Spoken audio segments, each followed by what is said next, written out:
Il y a un an, le discret Andrew Talansky avait ravi le titre à Froome et à Contador en jaillissant dans la montée vers Courchevel.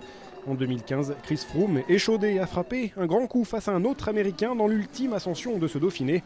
Déjà sacré en 2013, le Britannique a avalé TJ Van Garderen 2 km avant la ligne à Val-Fréjus. Vainqueur pour 10 secondes au général, le leader de la Team Sky marque son territoire à 3 semaines du coup d'envoi de la Grande Boucle. Le duel entre les deux derniers vainqueurs du Tour de France aura d'ailleurs ponctué la fin de course.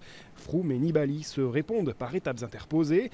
Sur la route de Villard-de-Lans, l'Italien lance une opération coup de poing. Sous la pluie, le Sicilien sort le grand jeu dans le col de Grimone.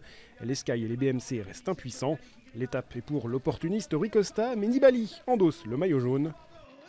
La réponse de Chris Froome viendra dès le lendemain dans le col des Amerans. Décollage spectaculaire vers Saint-Gervais et victoire d'étape au sommet du Bétet.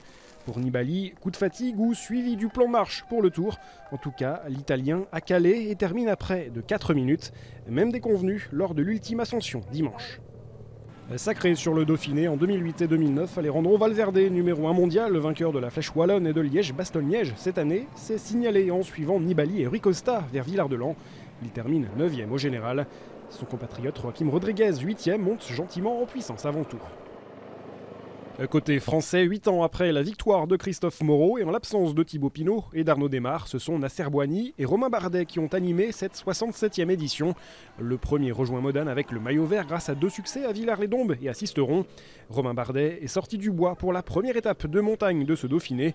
Le grimpeur d'AG2R décroche la plus belle victoire de sa jeune carrière en avalant seul la montée vers Pralou, au terme d'une étape qui sera au mètre près identique sur le Tour de France le 22 juillet prochain.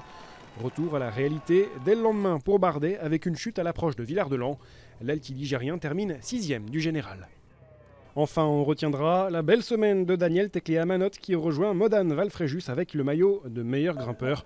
Le coureur érythréen de la formation sud-africaine MTN Kubeka a appris samedi qu'il serait bien de la partie sur le prochain Tour de France.